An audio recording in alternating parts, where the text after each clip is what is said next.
Hey guys, it's Stephen here. Man City are about to play Bournemouth in our second game of the season. We're about to see more 𝐿𝑬𝐴 𝐻𝐻𝐿𝑎nD brilliance. I'm going to do a match preview as well, an opposition preview with Sam Davis from Back of the Net, a Bournemouth fan. I'm going to try and carry on this series. I'm going to go over to him in a minute or two and get his views on this game. Before I do that though, I want to just talk about this clip. This clip here right now. I'm going to listen to it with you guys. I've seen loads of flaws in Haaland's game that I think wouldn't be an issue at other clubs. But will be in touch, build-up play, weight of pass. Okay. To slot into the City team, you have to be so specific. You have to be so good at so many very particular things. Yeah, agreed. This isn't scoring goals for Chelsea, who are going to whip in crosses and you getting on the end of them. This is intricate build-up play. How good's your touch? How good's your weight of pass? You can do that. I don't think you can look at Haaland and say, you ain't going to know. I don't know how many ways I can say this. Fair enough. Okay. So that's why I think there is a question mark about Haaland. Okay. And this assumption that Haaland's going to go for the golden boot and Haaland's going to... It's so disrespectful to the establishment. It's so disrespectful to Mohamed Salah, Heung-min Son, Harry Kane, who have been doing it for over half a decade. Yeah. Oh, this new guy's going to come along. No, it's not. If Mbappe was in this Premier League, I'd have him right now as the top goal scorer. It's not disrespectful at all. When the best players come over... No, it's not. When the best players come into this country, and we're talking the best, when they come in, it's not disrespectful to say they're going to be better than what we've already got. It isn't. So, there we go. My initial take of that. Often I find when people say things like this, it's because that's what they want to be true. Haaland would absolutely be adored at Chelsea, and we all know that. Rory is just very sad that he chose Manchester City and not Chelsea. I think we've already proven in the first game of the season that Haaland's going to fit Manchester City perfectly. Maybe his passing isn't quite up to Manchester City's level yet, but this idea that he's got no technique and no touch is actually a very lazy opinion. But I think he's already shown that the quality he's got and the fact that he's a very quick learner will see him in absolutely perfect stead at Manchester City Football Club. His touch and his link-up play is better than people pretend it is. It may not be, Bernardo Silva level, but it still is way above average. It still is more than good enough. It still is of a high level, and it will only get better in time. You cannot deny that goal-scoring instinct. To actually not put him in the conversation for Golden Boot, I would say, is disrespectful to Haaland and Manchester City Football Club. If we can get players like Gabriel Jesus nearly scoring 20 at Manchester City in a season, as much as I love Gabby, then I think it's pretty fair to say that a guy with a 1-goal-a-game record at pretty much every level he's ever played at, no, not pretty much, literally at every level he's ever played at, is going to score an awful lot of goals. I think we'd asked Mr. David Moyes about that. I think he'd probably agree as well. A wonderful player. Anyway, go and argue that over on 𝐿𝐴 Sports' latest video, latest episode of the playlist, and go let them know in the comments why they're waffling a load of nonsense. Fair play to the other three, Abby, Addy, and Flexo, all defending Haaland there. Just Rory. You wanted him, didn't you, Rory? Just admit it, my friend. Go let him know that they're talking nonsense. Well, he's talking nonsense over in the comments on that video. I'll put a link in the description below over on 𝐿𝐴 Sports channel. Anyway, let's go over to this opposition preview. Hey guys, welcome back to another video and another episode of the opposition preview. I'm actually going to try and maintain it this year. I always say it. But so far I've done 2 out of 3 games, which is pretty impressive. And I've got, as you can see alongside me, a Bournemouth fan. We've got Sam Davis from Back of the Net, who's a big cherry himself. Sam, how you doing, mate? And thank you for coming on the channel. Very well. Thanks for inviting me along. Sam, my pleasure, mate. I need your help, basically. I'm going to be honest. Essentially, Premier League fans, we get very myopic every now and then. We tend to focus on our own league when things are going on. And Bournemouth have been out of the Premier League for a couple of years now, of course, which I didn't realise it'd been 2 years, by the way. I thought it'd just been a year. But yeah, a couple of years away. And in my head, Bournemouth is still very much the 𝐿𝐴 𝐻𝐻 side, which is totally unfair, but that's what most people's memory of Bournemouth is. Things have changed a bit for them, haven't they? You're obviously back in the Premier League. You've made a few signings. How are you feeling about Bournemouth this season in general? It's going to be very difficult. I think a lot of Premier League fans are looking at the Bournemouth side that come up thinking they're going to be very similar to what came up in 2015, where we were a very gung-ho side. If you score 3, we'll score 4. We had that kind of temperament, and that was instilled by Eddie Howe. But since he's left, since we've had 2 seasons of Championship football, a lot has changed. So you're going to see a very reserved side, very conservative in our play. We're going 3 at the back instead of a flat back 4, and Scott Parker is a manager that has instilled a team that's probably more big and physical than we've ever experienced. I think as Bournemouth fans over the years, we've been very entitled with watching some pretty good football for our standard and for our size, really. Yeah. But this season, it's going to be more purposeful and pragmatic. So it's certainly going to be a lot leaner in defence. So we're hoping that City don't score 6 or 7 past us at the weekend. 2 or 3 would be fine, but we'll find out. But should be an interesting season for us. I'm not overly optimistic, I've got to say. Scott Parker's highly rated, isn't he? He's done a good job, so far in his career. And a lot of people, who was it? I can't remember who it was. I think it was Gary Neville actually.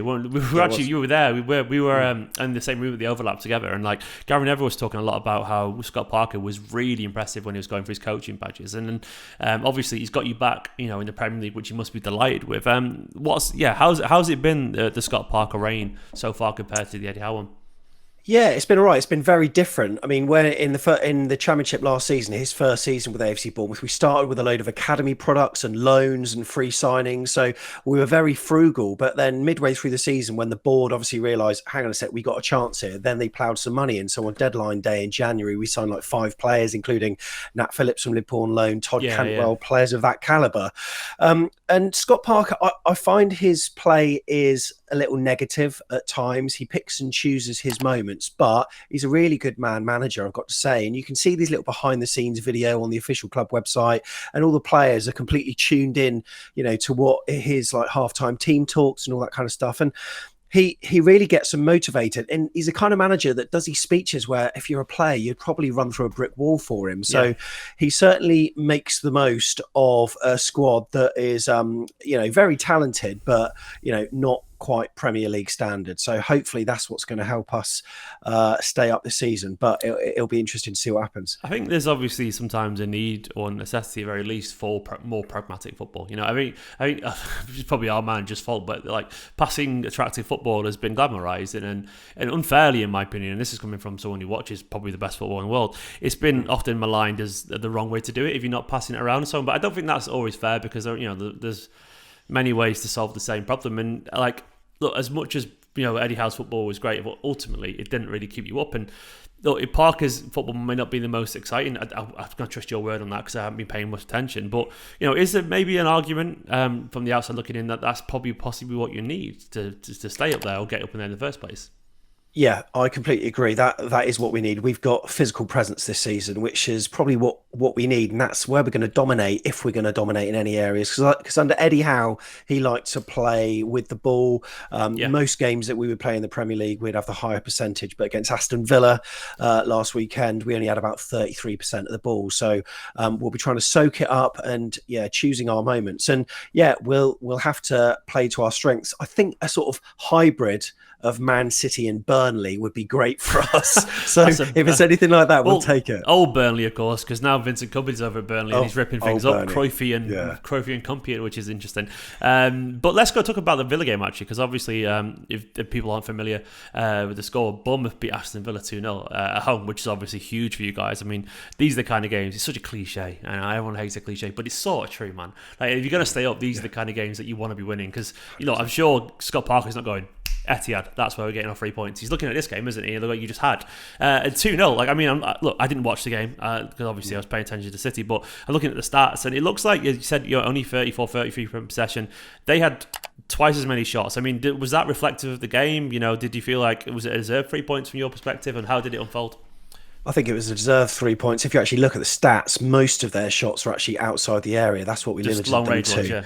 Yeah, just long range shots that either went wide or didn't really test the keeper. Was Coutinho playing? Because if so, that would explain it. Was he? Yeah. He was there. Was it him? He was playing, but I'll tell you what, he was ineffective. He was really ineffective. And, there were a number of players that we were worried about. We were looking at their front three thinking, they're going to be pretty tasty, but we dealt with them relatively easily. And it was a match where not many of us really expected to win. We've been poor during pre-season. We've changed our formation, and up until the Villa game, we've been pretty dire, but everything seemed to click. I'm looking at that Villa team now, and Diego Carlos cost a lot of money. They got, Lucas Digne, who's one of the best left backs in the Premier League on form, and John McGinn, Kamara Ramsey, Coutinho, Ings Bailey. That's a top of the table team, not top of the table, so top mid table team. Or at least top half of the table, Villa, and so that's a big win. Like Villa, they would have expected something from this game. I'm not trying to patronise, but you must have been buzzing with that victory. Look, I mean, every media pundit has us down. Most 20th. I think the Guardian might have had us 19th. Brilliant. But it was a really good win, and a lot of people were saying that Villa were the favourites, which they absolutely were. But they didn't really threaten us at all. And I thought it's given us a lot of hope. Look, Man City, after this, we got Liverpool. After that, we got Arsenal. Yeah. There was a lot of pressure on this game, and thankfully we delivered. I wouldn't say they're free hits against Man City, Liverpool, because, shocks can happen in football. Yeah, I don't think it will this weekend. However, we certainly needed that win just to give us a bit of confidence. And I think Scott Parker's treated these sort of first 4 games as, the transfer deadline, was it like end of August? 3 of the 4 matches that we're playing are very difficult. So there wasn't the pressure really to get the players in before the season. We're starting to get a few players in now. I noticed you've signed 3 goalkeepers. Is that right? We've got Neto from Barcelona that's just come in.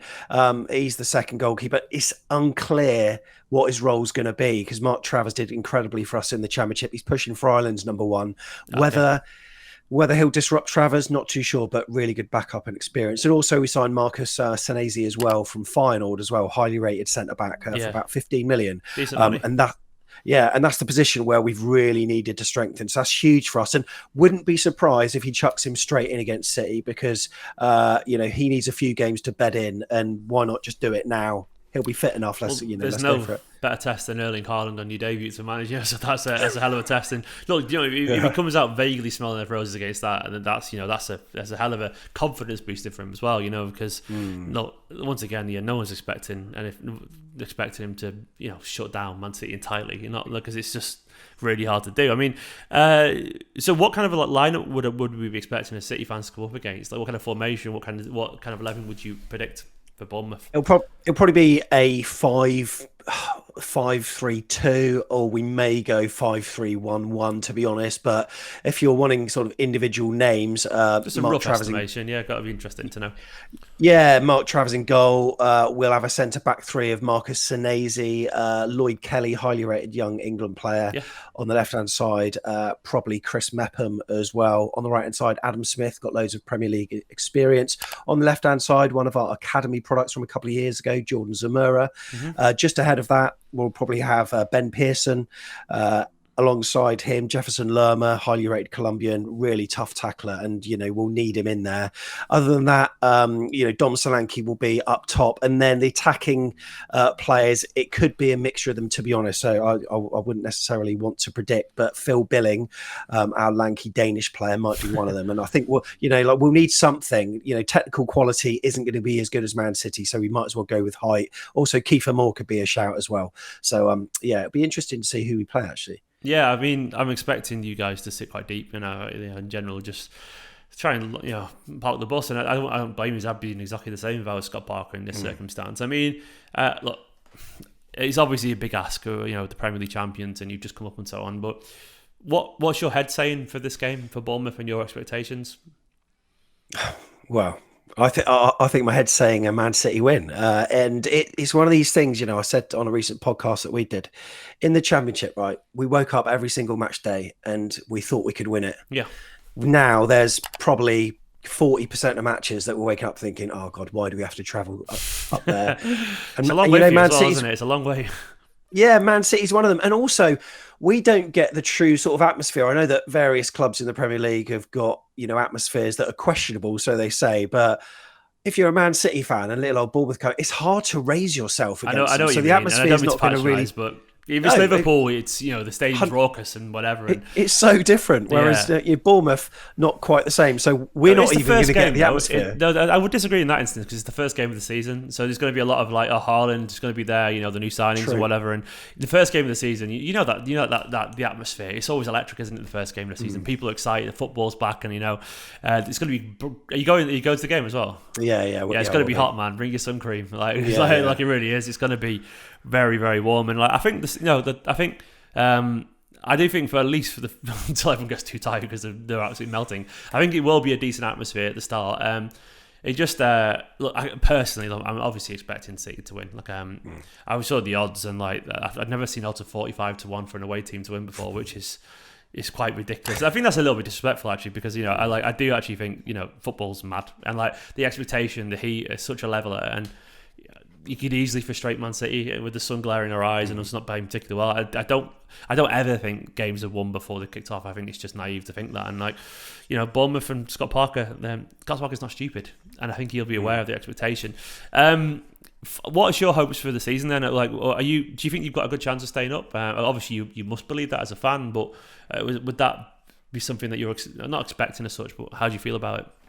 I wouldn't call myself fickle, but before the Villa game, I didn't think we would really be standing a chance. But that performance has given me a lot of positivity, actually. I think it's going to be a hard ask. When we got promoted, we were just looking for 3 teams that we can finish above, and I can probably maybe name 1 or 2, not quite 3. So I think it's going to be a test. 17th would be a brilliant season for us, but we're trying to develop our training ground off the pitch and various bricks and mortar things that's going to be like a legacy for AFC Bournemouth, because last time we got relegated, we didn't really have anything tangible from it. So it's important we get some infrastructure out of it. But obviously we need that balance, and we need to certainly invest in the players. And we've done that quite astutely as well. So if we can finish 17th, it'd be absolutely phenomenal for us. Yeah, I know compared to some other clubs, you've not spent an absolute ton when you've come up, which I think is probably sensible, to be honest, isn't it? You've made some signings, but you've not gone and splashed 100 million or anything like that and hedged all your bets. Like, I feel like it's relatively sensible. Like,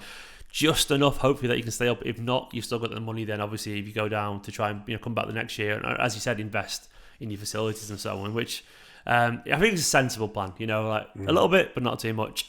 Sam, thank you so much for coming on, man. It's genuinely interesting because it's, as a City fan, we're too busy paying attention to Liverpool and Chelsea and whatever, and it's easier to switch off to a team. And obviously, I've not seen Bournemouth play for a couple of years now, and in my head, you're still passing it around and building it from the back. And is it fair to say those days have sort of gone? Yeah, you're in for a treat. But the one thing that's maybe given me some solace is that Sterling is no longer your player, and he seemed to always score against Bournemouth. I think he scored a hat-trick against you once, didn't he? Yeah, he did. He scored the last minute when Charlie Daniels scored that worldie at 𝐿𝐴. He scored that last minute goal in the 96th minute as well. Oh, yeah. So many times he scored against 2-1, us for City and Liverpool.